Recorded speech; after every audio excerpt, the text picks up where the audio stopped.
Hi guys, my name is Cynthia, and today we are going to be removing the hydrangea, planting my nectarine, and fertilizing all of my fruit trees. I have a bonfire patio peach, I have a Santa Rosa plum, I have a nectarine that you guys help me pick, and I also have a apricot. Now the apricot, it's still in its container because I do have a a black walnut tree, and apricots do not do good with black walnuts, so it will be in a container, and it's actually going to live by my greenhouse when we put that guy up. You know what? I think I'm still going to probably try to pot that tree in its container and then move it with a dolly when I have to, so that it kind of, I don't know, gets all its nutrients and stuff. All right, it is extremely windy, and the sun is in and out. And so, excuse the wind, excuse all the things. A lot of my daffodils have come up, and I will be doing a daffodil tour when they're all kind of in bloom, and let you guys know all the different types of daffodils. So I'm going to go ahead and start with this hydrangea. So hydrangeas can be planted near black walnuts, but you have to find the correct hydrangea for that. There are, like, for example, mini malvet can easily be planted near a black walnut tree. All of the kind of mop head hydrangeas, not all of them, look it up, but majority of the mop head hydrangeas, like the big leaf ones, can be planted near a black walnut tree. However, the paniculata hydrangeas cannot. And this one right here, I always tell myself, anytime right before I film, I'm going to remember what this hydrangea is, and I never can. And it is I believe it's a sublime punch, something punch. I will never remember. My goal this year is to try and buy really cute labels and label all my plants, because you know them for the longest time, and then someone asks you, and the minute they ask you, you're like, oh no, what is it again? Anyway, so it is a beautiful Saturday morning. As you guys know, I work a lot, and so a lot of my videos are filmed either after work or on the weekend. I'm going to go ahead and just remove some of this mulch around this hydrangea. And I'm going to be careful. This is a gorgeous hydrangea, and I just feel so bad for it because I have literally moved this girl around all over the place. Poor girl. She was like she was in a container, then in the side of the house, then back to a container. Now she's here. Ugh. I hate when you move things and you see bugs. I hate bugs. But they're so good for the world, you know? Hydrangeas are pretty shallow rooted. Oh wow, I kind of dug out too far. But I just wanted to give her a better life. I'm going to go ahead and dig out a lot of this soil, because I am going to put her in a pot. Because again, she can't, oh, there's worms. Sorry, wormies. She can't be near a black walnut. And I believe I have some black walnuts even behind where I am going to build my greenhouse, and I have a plan to put my pinky winkies there. So I'm going to chop those bad boys down. They're very tiny right now, those black walnuts, but I'm not even going to give them a chance. So I'm going to go ahead, grab the tree. Please tell me what you guys think of the location in the comments. Also, you know what I realized I never do? I never say like and subscribe. I never do that. I just assume people will just do that if they want to, right? But yeah, like and subscribe. So here she is, this gorgeous nectarine. I'm excited that her blooms are going to be pink. I'm so sorry about the train. Let's talk about this tree. Now, I'm not very familiar with nectarines. I like them, and I enjoy eating them. But as for the specs on this tree, I'm not really sure. Of course, I can't. Do I have a scissor?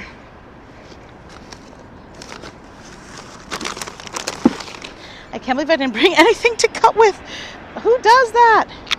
I'm excited to have my greenhouse because I'm going to have a second set of everything. Shears, pruners, everything.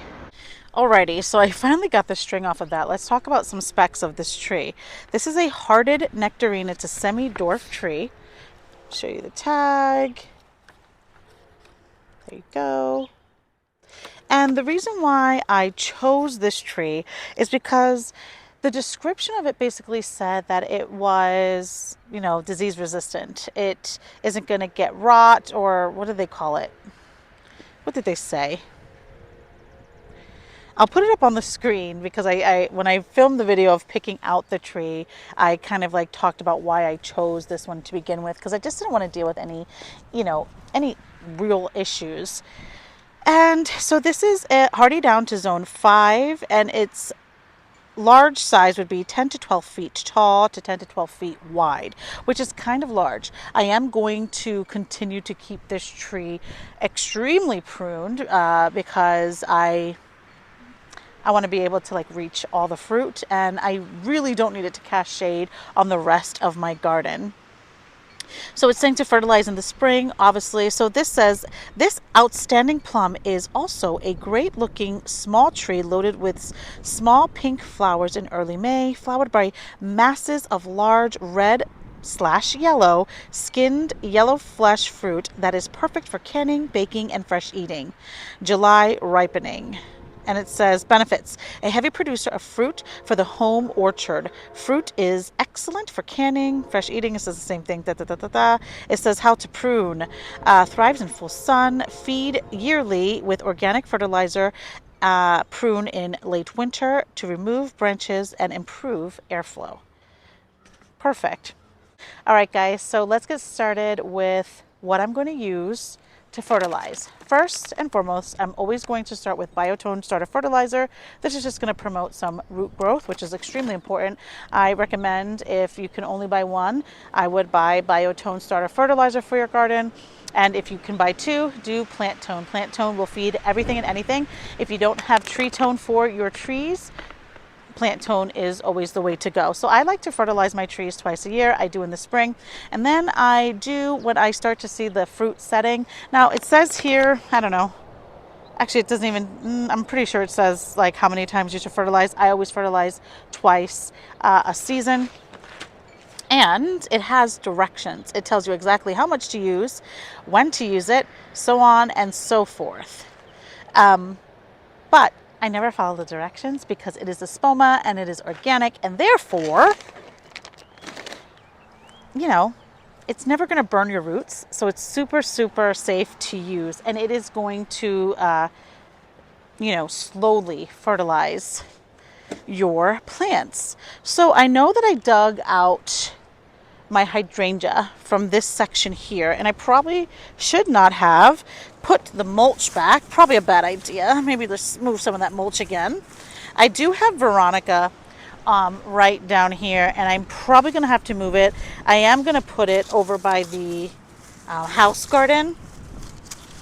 I just didn't want to move it now because that area is not ready yet, but I'm going to have to because I want to plant the tree a little bit more forward to ensure that it has great sun. Let me show you the black walnut tree. It's this guy right here. There's this large branch, this branch right here that you see hanging over, that will leaf out, and it may cast shade. I'm not sure if it's going to, but it may cast shade, and I just want to make sure that it doesn't. So I am going to go ahead and dig out the Veronica because I feel like it'll be easier. I'm sorry if you guys are swaying in the wind. Oh, a spider. We have lots of spiders, lots and lots of snakes. We have Mr. Puxatani Phil, the groundhog, literally living right there. He's the reason why I need a fence. So I'm just going to go ahead and put these over there, maybe put them in a container for now. So when digging a hole, you want to ensure that you dig a wider hole and not a deeper hole. The tree is going to do much better if the hole is wider because it's going to allow its roots to go laterally. There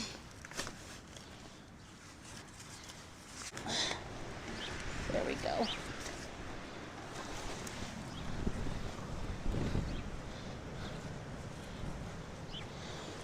Gorgeous soil. Okay. Let me take this guy out. I did also buy some tree paint that I will be doing when the weather is nicer. Oh, Lord. Wow. Whoa. I might need to dig it deeper. Actually, yeah, maybe just a little bit deeper. Wow, wow, wow. All right. Let me bring you guys a little closer. I will also probably be needing to tease the roots because you can see it is extremely root bound. Healthy tree though. Oh, my lands. All right. Brought the bucket here so that I can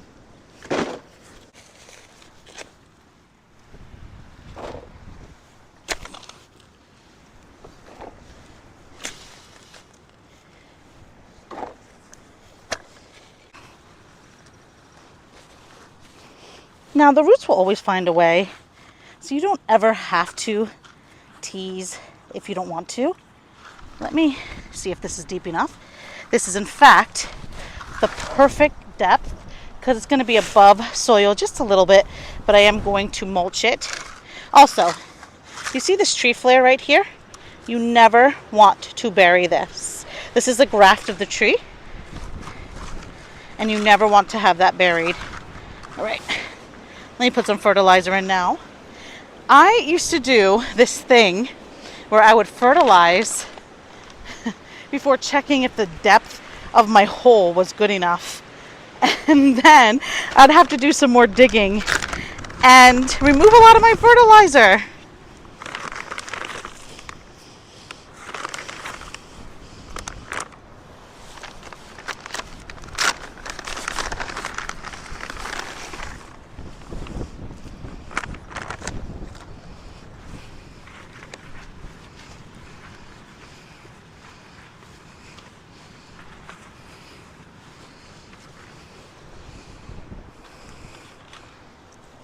Oof, beautiful.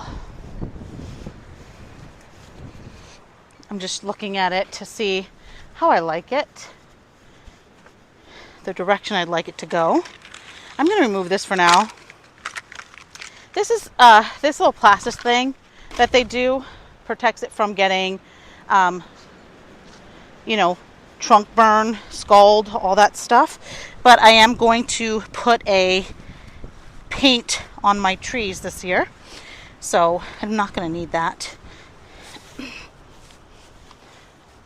want to make sure that the tree is straight.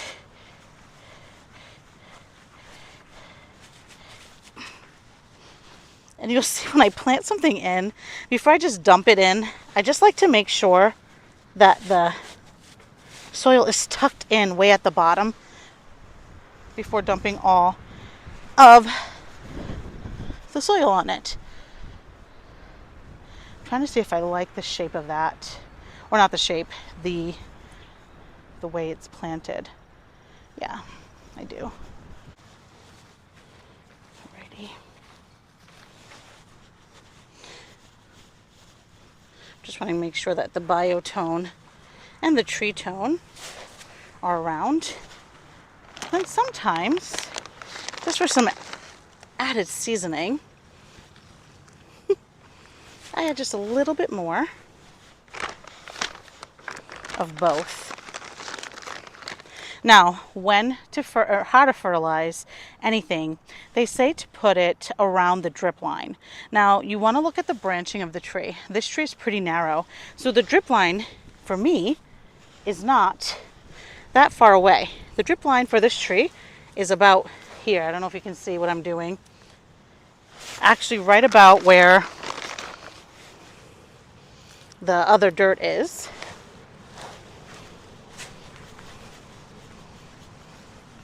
But that doesn't matter. I'm just going to push it all in anyhow. I'm really excited. I hope that I receive some kind of fruit this year. That would be excellent.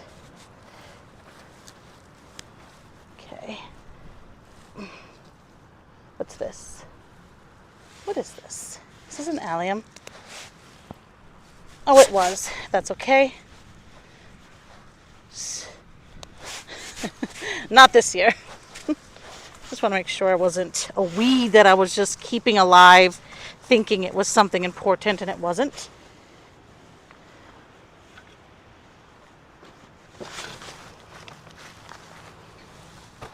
So just as y'all know, Lowe's and Home Depot are having their 5 for 10 mulch sale. Or you can buy it in bulk. I never do. I signed up for Chip Drop.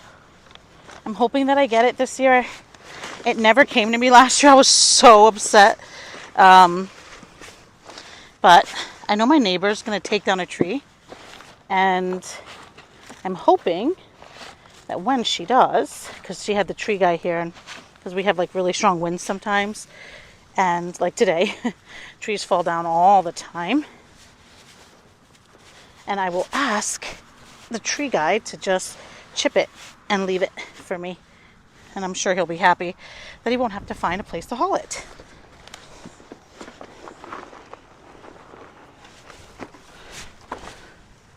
It's a little high right here, and I'm okay with that. My ground is so uneven.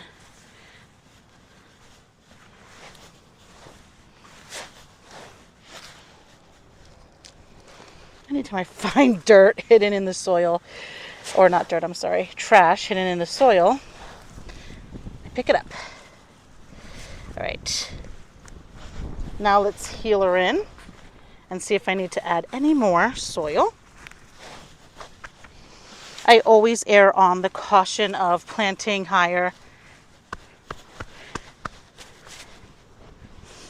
I tend to care too much for my plants, and I tend to overwater. So, and you just want to heel it in just a little, then fluff it back out. Because you see, all of that is going to settle in the rain anyhow. Oh, my bucket is broken.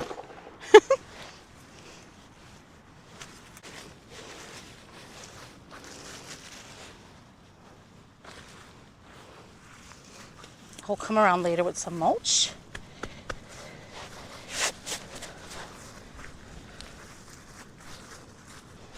And it'll settle, you guys. The tree will sink down a little bit. It always does. Every time I plant a tree. Whoa, rock. I think I planted high, and then,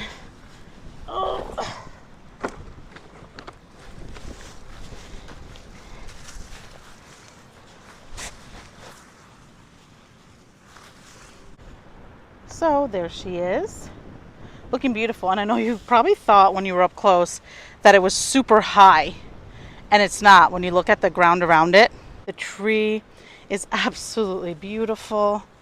Look at how gorgeous. I'm gonna go ahead and prune this back here, and this, as you can see, these are dead. And I'm gonna go ahead and prune this here. There is no life in this branch at all. It's serving no purpose.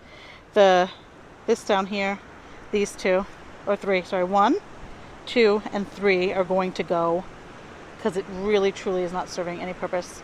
And then, oh wait, 4. This one's also dead. And then part of this one will go, you can see down there. So let's go ahead and do that. Is dead. So I'm going to go ahead and just prune it really close to the tree.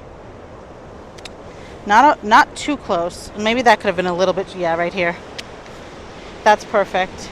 You can see here how they made that cut here, how it's very similar. I'm going to do the same for this one. It's so windy, I probably should stake this, but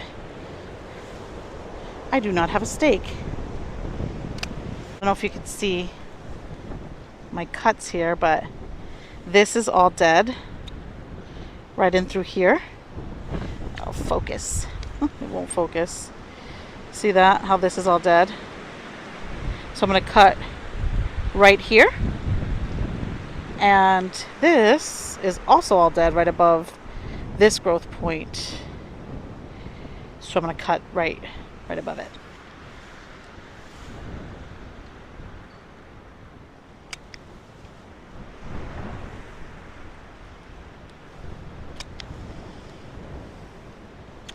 And I'm going to get rid of this. Anything that just looks a little creepy, I'm just going to snip off.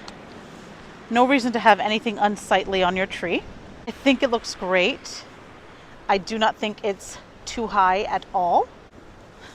My first fruit tree, my Santa Rosa plum.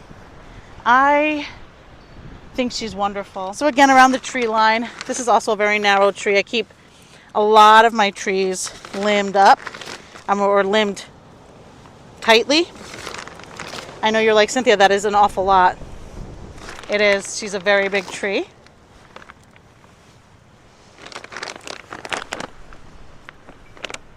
Diameter, 4 to 6 inches of diameter. So she is about, I'd say she's a 2 to 4 inches. And this says that it's 12 cups per inch of the diameter of the width of the tree. So you guys are probably like, wow, that's a lot, but it's really not according to what Espoma says. Yeah, even if I say she is 2 inches, it still says 9 cups. That's an awful lot. Now you don't have to do that much, but I'm definitely not, because I have a lot of things I need to fertilize, and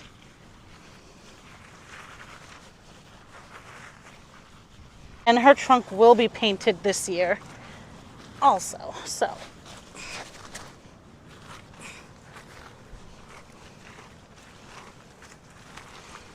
let's take this thing off. It's not doing her any good. There we go. She's beautiful. Alrighty. Now let's go fertilize my bonfire patio peach. She's super cute. Wait till you guys see her. She was new to me last year, and she had a ton of fruit that the birds got to. So I have a plan. And you know those square tomato cages that aren't really good for tomatoes? I'm going to put one in her container and then cover her with, like, you know, a little covering, like the one that I have on my hydrangea, or the one that I also had on my blueberries. But let me show you. I can put one of those on her after she's done blooming. So you are up here on my deck, and here is my bonfire patio peach. She's super cute. She is in this really nice square container that I got at the Home Depot. You can see that my vegetable garden is way in the distance here. She is underplanted by Creeping Jenny. I do that to a lot of my plants, actually. Majority of my potted plants that are on my deck, she's going to actually go by the greenhouse when she's all said and done. I think she just needed more sun last year. I do need to cut some dead branches off of here too. I do that because I have a lot of squirrel and a lot of chipmunk pressure, and they do not like it when there is, you know, another plant growing there. I'm going to go ahead and add handfuls upon handfuls of this. Oh, so you see how this is a square container? I was thinking about getting, and I'll put it on the screen, those square, you know, tomato cages. You can rough up Creeping Jenny. She will always come back. I'm not concerned about what she's going to look like. But I'm thinking about putting that around her, because you can see it's a perfect square. I think that'll be great. And then putting like the little cloth around it once she's done blooming. Birds just went absolutely ape on all of the fruit. So I'm just kind of mixing it in. Now I'm not too concerned. Creeping Jenny is very vigorous. Just gonna add a little bit more. All right, guys, that is all that I have today. I'm really excited that I got some things fertilized. I will be fertilizing all week this week, and I will bring you guys along with me. I have to cut down my boxwoods, fertilize them, prune my hydrangeas, fertilize them. It's just going to be fertilizing for the next couple of days. But that is all I have. Thank you so much for spending time with me today. And remember, if you didn't get it done today, there's always tomorrow. Thanks for watching.